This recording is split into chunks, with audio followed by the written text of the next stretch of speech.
ભાજપ કિસાન મોરચાના માધ્યમથી વડાપ્રધાન નરેન્દ્રભાઈ મોદીએ કરેલા વિવિધ ખેડૂતલક્ષી કામો અને યોજનાઓ છેવાડાના માણસો સુધી પહોંચાડવા અને તેના પ્રચાર પ્રસાર માટે ભાજપ કિસાન મોરચો કટિબદ્ધ બન્યું છે। ત્યારે આવી રહેલી લોકસભાની ચૂંટણીમાં જીતવા ભાજપ પ્રદેશ કાર્યાલય કમલમ ખાતે વિવિધ બેઠકો શરૂ કરવામાં આવે છે।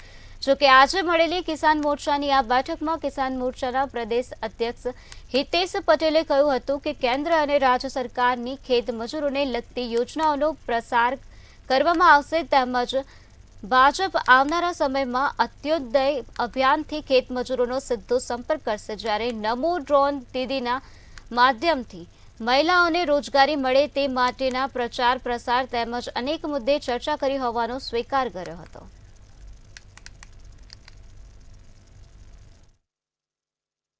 આ ખેત મજૂરો માટે પણ નરેન્દ્રભાઈની કેન્દ્ર સરકાર અને ભૂપેન્દ્રભાઈની રાજ્ય સરકારે બહુ બધા કામો કર્યા છે। ત્યાં ખેત મજૂરોનો સંપર્કનો અભિયાન એ કિસાન મોરચો આગામી સમયમાં કરવા જઈ રહ્યો છે અને આ અભિયાનનું નામ આપ્યું છે નમો અંત્યોદય અભિયાન। આ અભિયાન અંતર્ગત કિસાન મોરચો ગુજરાતના 15,000 ગામડાઓની અંદર જઈ અને ખેત મજૂરોને મળવાનો એક કાર્યક્રમ કરશે।